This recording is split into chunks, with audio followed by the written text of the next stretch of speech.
Salut les amis, aujourd'hui je voulais vous parler d'autre chose que de la muscu, de mes passions dont je ne vous ai jamais parlé dans mes vidéos précédentes, mais c'est vrai que j'ai eu beaucoup de passion, je suis quelqu'un de très passionné et je fais souvent les choses à fond comme vous l'avez vu avec la muscu, les compétitions et tout ça, mais il y a eu d'autres choses dans ma vie, il y a toujours d'autres choses qui me passionnent énormément et qui ont fait que j'en suis arrivé là aussi.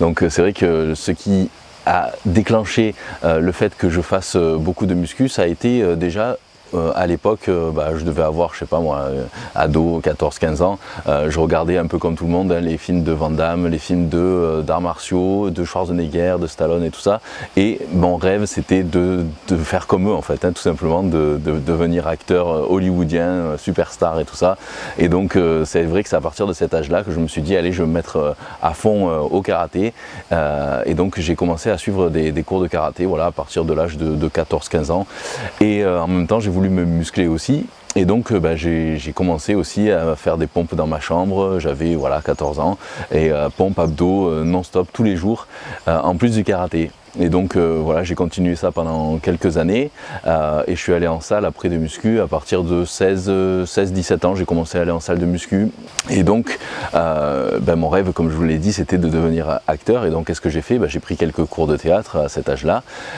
et puis j'ai aussi commencé à regarder un petit peu tout ce qui se faisait dans ma région, les tournages qu'il y avait dans ma région. Et donc petit à petit, c'est vrai que j'ai fait pas mal de figurations, passion première, le cinéma.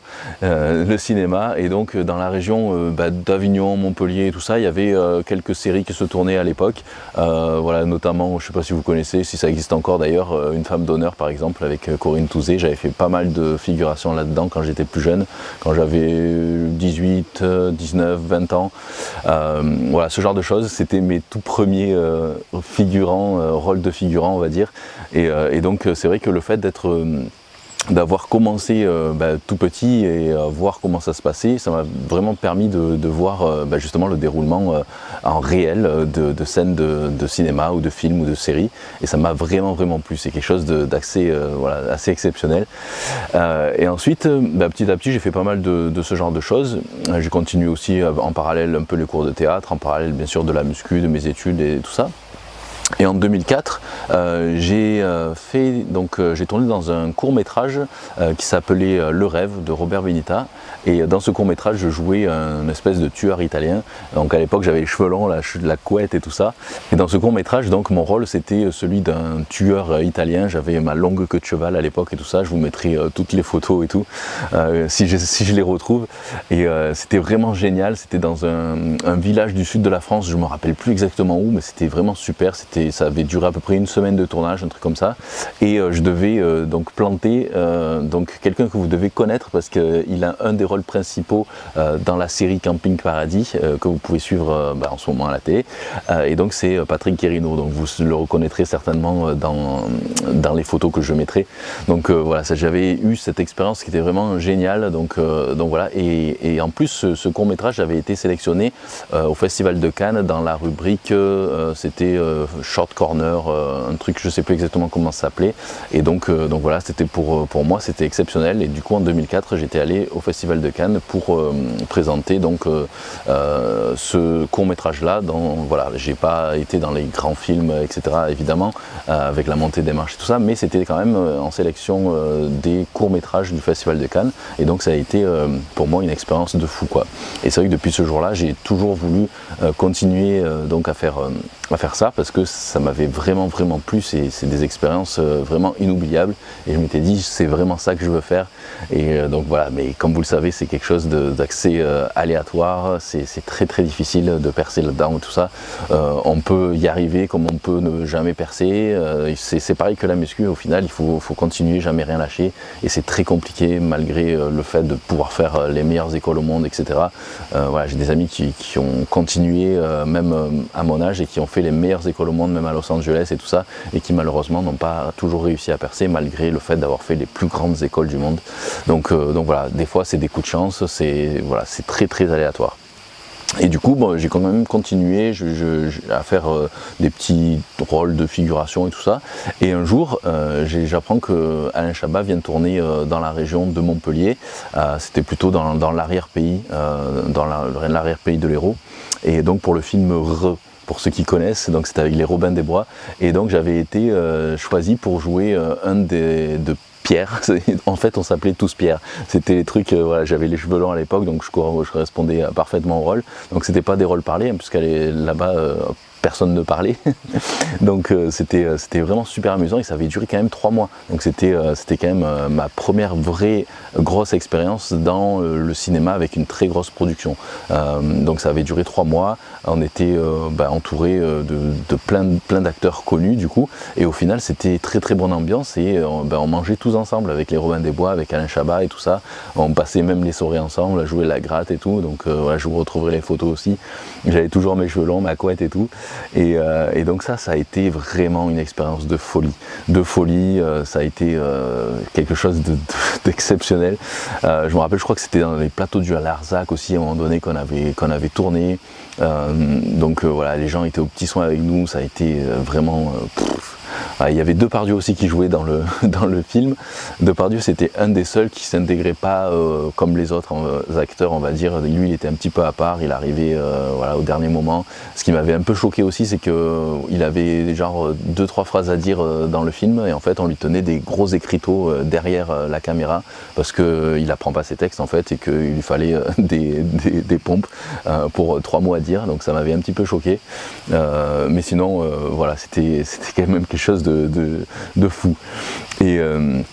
Et sur ce tournage, j'ai rencontré un gars qui tournait avec moi, Ulrich. C'est devenu depuis un super pote. Et donc pour la petite anecdote, on était tous habillés en peau de bête. C'était le but du film. Et du coup avec Ulrich, on avait un petit peu les mêmes goûts musicaux. Et on s'était dit, putain, ça serait génial de faire un groupe de rock et on aurait les mêmes habits qu'on portait sur le film, donc en peau de bête, machin, etc. Et donc, qu'est-ce qu'on a fait? On a passé une annonce et quelques jours plus tard ou quelques semaines plus tard, je ne sais plus exactement, on a trouvé, donc lui il était chanteur à la base et moi guitariste, et donc on a trouvé un batteur et un autre guitariste. Et bassiste aussi, et du coup on a fait un test et voilà, après ça s'est démarré de là. Donc c'est ma deuxième grosse passion, la musique, la guitare. J'en ai fait donc pareil depuis une bonne 10-15 d'années, guitare électrique et tout ça. À l'époque j'étais beaucoup plus fort que maintenant, parce que c'est vrai que ça fait au moins 7 ans que j'ai plus touché une gratte, donc je sais même pas si je sais encore jouer, ou alors vraiment j'ai vraiment perdu pas mal. Mais bon, c'est comme le vélo, il faut s'y remettre un peu quelques temps et après ça revient tout seul. Mais bon, quand on pratique pas, c'est vrai que c'est délicat. Et donc c'est vrai que voilà, on a fait donc créer ce groupe et on l'a nommé Sons of Vikings. Donc voilà, à l'époque c'était un peu, c'était pas comme maintenant quoi. C'est vrai que le métal, le heavy metal, ça marchait assez bien quand même. Et donc voilà, c'était le groupe de heavy metal et on s'était du coup habillés tous en peau de bête comme dans le film justement. Donc d'où l'explication, ça vient de là en fait. Et donc avec ce groupe aussi, pareil, on s'était vraiment éclaté pendant des années et on avait fait des tremplins rock. Et notamment le tremplin rock de Montpellier, et on avait gagné, donc c'était au Rockstore. On avait fait, on était allé jusqu'en finale et tout ça, et même au final il y avait quand même plus de 2000 personnes, donc c'était à l'époque, pour nous c'était exceptionnel quoi, 2000 personnes sur scène, on était comme des fous, donc au final j'ai toujours adoré la scène, c'était un truc de malade, et puis de voir tous les gens qui étaient à fond, pour nous c'était quelque chose d'exceptionnel, et donc on avait remporté ces fameux duels rock au Rockstore qui nous avaient permis d'enregistrer un album peu de temps après. Du coup voilà, et puis après on avait fait quelques petites tournées un petit peu partout en France, et puis après petit à petit c'est vrai que chacun a eu un petit peu sa vie familiale et tout ça, et donc ça a été un petit peu plus compliqué disons de pouvoir continuer les tournées, de pouvoir voilà, ça a été du coup on a plus ou moins stoppé petit à petit. Mais voilà, sinon ça a été quelque chose de vraiment une partie de ma vie que j'ai vraiment adoré. Ça c'était un truc de fou. Donc ce groupe de heavy metal, voilà, c'était une partie de ma vie que j'ai adoré. C'était exceptionnel. Donc d'où le fait que j'adore la scène, que ce soit pour le bodybuilding, pour la musique, pour le théâtre, pour tout ça. C'est de là que vient ma passion pour la scène. donc voilà, mais j'avais quand même continué un petit peu la musique, mais c'est vrai qu'après, sans le groupe, ça m'a un peu plus démotivé, j'avais un peu moins envie, puis du coup, voilà, on m'a toujours dit, mais en fait, tu fais trop de choses, tu as trop de passion, il y a le karaté, il y a le cinéma, il y a la musique, il y a la muscu, machin. Si tu fais trop tout ça, tu vas jamais arriver à percer dans un domaine. Mais moi, le problème, c'est que j'aimais tout ça, donc j'avais pas envie de choisir. C'est ça qui m'embêtait. J'aimais ça, j'aimais aussi la photo, voilà, j'avais fait pas mal de shooting photo aussi, quelques émissions de télé. Ah oui, d'ailleurs, j'avais fait une émission, c'était le maillon faible spécial muscle, et on avait joué donc pour une association, et j'avais gagné d'ailleurs. Donc heureusement, parce que franchement, c'était ouais, après ils ont fait des zappings et tout ça, donc voilà, on était pas mal passé pour des cons. Faut savoir que même si l'émission en elle-même dure peut-être 45 minutes, c'était une journée complète de tournage. Donc voilà. Et puis ils nous forçaient à répondre, même si on connaissait pas la réponse, il fallait qu'on réponde coûte que coûte, même n'importe quoi. Donc en fait, voilà, c'est la télé, hein, il faut en rajouter pour que ça fasse un peu de l'audience, du buzz, etc. Donc voilà, c'était assez sympa. J'essayais de retrouver aussi quelques petits morceaux ou photos du moins de l'émission. C'était super cool. Voilà, quelques petites émissions de télé. Après, j'avais fait aussi une ou deux autres émissions, voilà, enfin bref, c'était pas non plus des trucs à casser des briques, quoi. Et puis voilà, après j'avais fait une couverture du monde du muscle à l'époque aussi, il y a très longtemps, je me rappelle plus exactement la date, mais voilà, mais en tout cas c'était toutes des expériences super qui m'ont permis voilà, de trouver un petit peu ma passion et ma voie. Et du coup, les arts martiaux, ça c'est resté quand même le fil conducteur de tout ça, parce que moi mon rêve c'était les films d'action, cinéma d'action et tout ça. Et du coup j'ai fait aussi quelques films indépendants, donc avec notamment des équipes de Montpellier et tout ça. Il y avait une série qui s'appelait Hero quelque chose, il faudrait vraiment que Another Hero. Voilà, j'essaie de retrouver aussi pareil les photos, c'était vraiment super sympa. Donc là il y avait des scènes de combat et tout ça, donc le karaté ça me servait pas mal. J'avais fait un petit court métrage aussi, une scène dans un bar de fight et tout ça, c'était vraiment amusant aussi. Et j'avais fait aussi pas mal de films d'horreur où franchement à chaque fois je devais jouer le méchant, le gros barbare. Donc ça c'était plutôt film d'horreur, mais c'était quand même assez sympa à jouer. Et par contre, comme c'était des films petit budget, là c'était des horaires de malade. On passait parfois des nuits complètes, on dormait quasiment pas, c'était des tournages non-stop et tout. Donc là c'était un truc de malade. Et donc ouais, tout ça super, plein d'expériences. Donc que ce soit le cinéma et tout ça, en fait au final, que ce soit la muscu, le karaté, les arts martiaux, la musique et tout ça, en fait pour moi c'est tout. Voilà, tous ces métiers artistiques, c'est ma passion, quoi. Donc ça, pour moi tout était lié et je voulais pas choisir. Donc voilà, mais ça m'a bien servi pour plein de choses. Et un jour, donc j'ai vu qu'il y avait une grosse compétition à Paris-Bercy. Donc c'était pendant le festival des arts martiaux et c'était la grande mode du karaté artistique. Et donc j'avais voulu me lancer là-dedans parce que j'étais allé justement au festival des arts martiaux à Bercy et j'avais vu, putain, c'était énorme. Je voyais ces gars qui faisaient des espèces de saltos, vrillés, coups de pied, machin et tout ça. Et je m'étais dit, je veux faire ça parce que ces mecs-là, justement, ils venaient des États-Unis, que la plupart ils étaient cascadeurs dans des films d'action et tout ça. Et du coup, je m'étais mis à faire ça. Je m'étais entraîné comme un fou. J'allais en salle de gym en plus du karaté et tout pour essayer d'apprendre des figures et tout ça.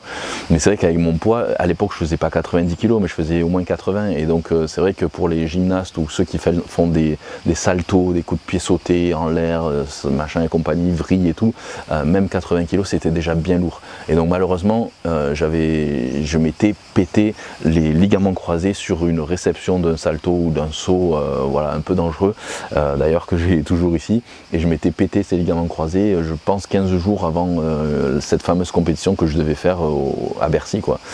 Donc voilà, j'étais ultra dégoûté parce que je m'étais entraîné pendant au moins 1 an ou 2 ans d'affilée non-stop pour pouvoir faire cette compète et me préparer.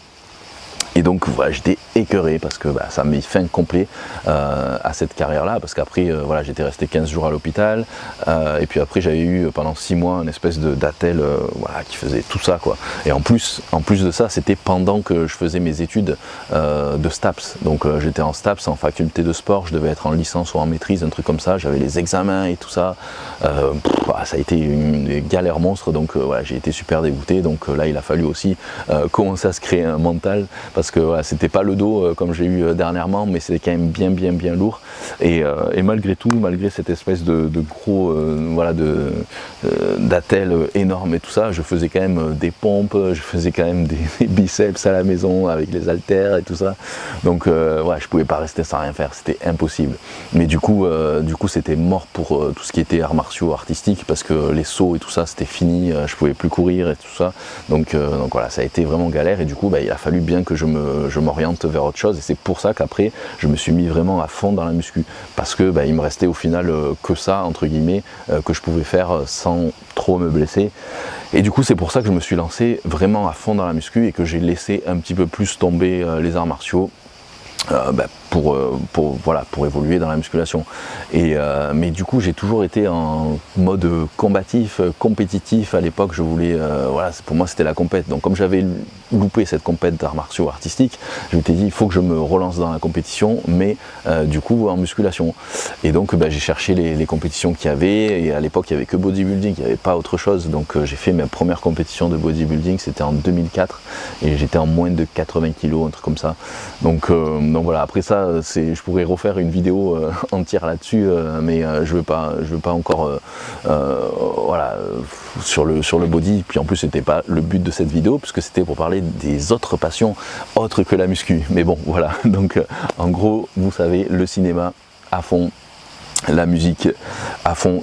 J'essaye de m'y remettre un petit peu, et c'est vrai que le cinéma c'est pas quelque chose que j'ai oublié non plus, parce qu'au final le fait que je sois parti aux États-Unis il y a 8 ans, à la base, même si j'ai eu ma carte pro aux États-Unis dans la musculation, dans le bodybuilding et tout ça, à la base mon rêve c'était de partir aux États-Unis un jour pour devenir acteur. Et donc voilà, je suis parti aux États-Unis, je suis pas acteur, ou alors acteur de ma chaîne YouTube si on veut, mais donc voilà, j'ai réussi dans la musculation à devenir pro là-bas et tout ça, pro IFBB.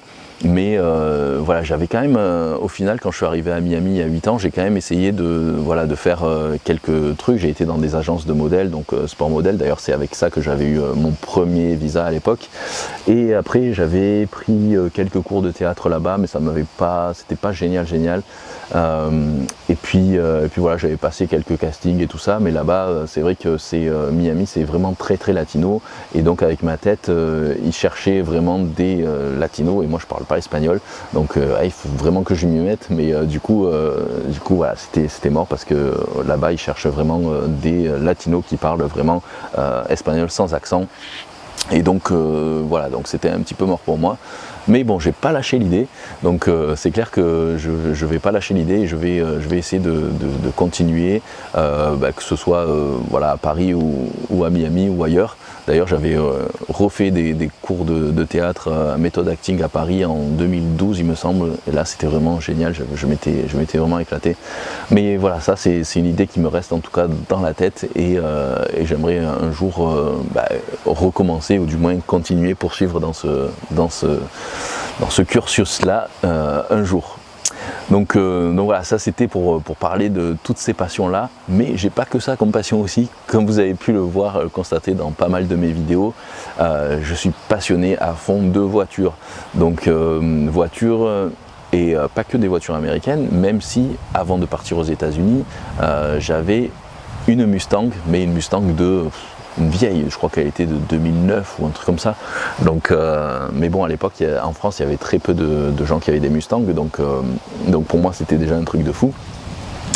Et du coup, aux États-Unis, après, à Miami, qu'est-ce que j'ai eu comme belle voiture? J'ai eu une Shelby GT500 de 2016, il me semble, mais elle faisait genre 650 chevaux, un truc comme ça, et c'était vraiment un truc de malade, super bestial, donc avec la petite boule de billard pour passer les vitesses. Surtout qu'aux États-Unis, c'est très rare les voitures manuelles, il n'y a que des autos, donc voilà, en tout cas, je me suis bien fait plaisir avec celle-là, c'était vraiment cool.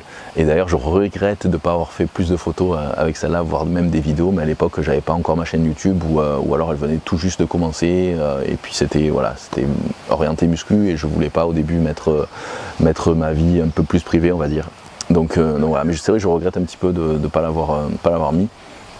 Mais sinon voilà, et puis comme vous avez vu dans mes vidéos, j'avais fait une vidéo notamment sur la RS3 que j'ai à Miami, l'Audi RS3, berline d'ailleurs, on en voit très peu en France, en berline, mais c'est vrai que là ça m'avait franchement plu quand je l'avais vu celle-là. En plus c'est une couleur orange-rouge, voilà, 400 chevaux, j'adore, truc de fou, super bruit et tout ça.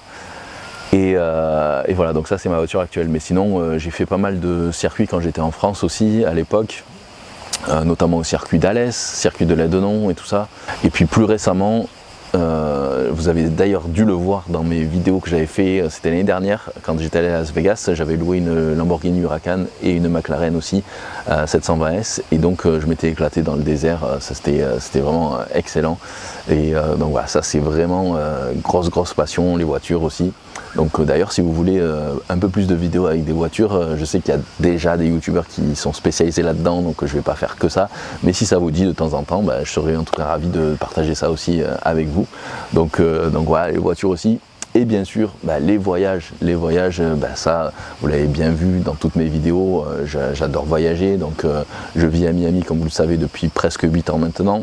Mais chaque année, je voyage au moins une fois par an à New York, à Las Vegas chaque année parce qu'il y a aussi le Mister Olympia, Los Angeles, San Francisco, j'y suis allé aussi, après Orlando, j'y vais presque chaque année, après dans les Keys, Key West et tout ça, j'y vais très souvent, presque tous les 2-3 mois, parce que là franchement c'est un endroit que j'adore pour me ressourcer, ça fait vraiment des îles un petit peu paradisiaques et tout ça, donc voilà, les voyages quand on a commencé à y goûter, c'est vrai qu'on peut plus s'en passer, c'est quelque chose de vraiment de... il faut goûter, et une fois qu'on a goûté on peut plus s'en passer en fait. c'est ça, donc les voyages c'est vraiment ma passion, et puis ça m'a permis aussi de m'ouvrir beaucoup à plein de choses et au monde tout court. C'est vrai qu'en partant de France, il y a 8 ans, j'avais certaines idées qui étaient un peu fermées sur certaines choses et tout ça, et le fait d'avoir voyagé pas mal, d'avoir découvert d'autres cultures et tout ça, ça m'a permis quand même de penser différemment sur certaines choses, d'être plus ouvert. Donc voilà, les voyages vraiment ça c'est vraiment le top. Et puis j'adore aussi partager avec vous ce que je fais au niveau des voyages et tout ça. Donc d'ailleurs si vous voulez voir un petit peu plus de voyages sur ma chaîne aussi, n'hésitez pas à me le dire les amis. Donc voilà, vous avez vu, je n'ai pas que la muscu dans ma vie, j'ai plein de passions, donc notamment le cinéma, la musique, les voitures, les voyages. Après il y en a certainement plein d'autres, mais la vidéo n'en finirait plus si j'énumérais tout. Mais en tout cas voilà les amis, j'espère que vous me connaissez un petit peu plus maintenant. N'hésitez pas à me dire les autres passions que vous avez à côté de la muscu, et puis si ces autres passions ça vous permet je sais pas moi, d'être meilleur peut-être en musculation, ou de vous ouvrir un petit peu plus l'esprit, de vous aérer, je sais pas, voilà, dites-moi tout ça dans les commentaires. Dites-moi si vous avez aimé cette vidéo, parce que c'est vrai que ça change un petit peu de d'habitude, peut-être que c'est trop long, peut-être que vous n'avez pas aimé tout ça, donc dites-le moi, n'hésitez pas en tout cas. N'oubliez pas de vous abonner à la chaîne en tout cas pour rien louper, et surtout activer la petite cloche qui est à côté de s'abonner, parce que on m'a dit que YouTube vous désabonnait tout simplement si c'était pas fait au bout d'un certain temps, donc c'est vraiment bête. Donc essayez d'activer cette petite cloche. Ajoutez-moi aussi sur Insta parce que je partage pas mal de stories, pas mal de choses. Donc voilà les amis, je vous dis à très vite pour de nouvelles vidéos. Bye bye.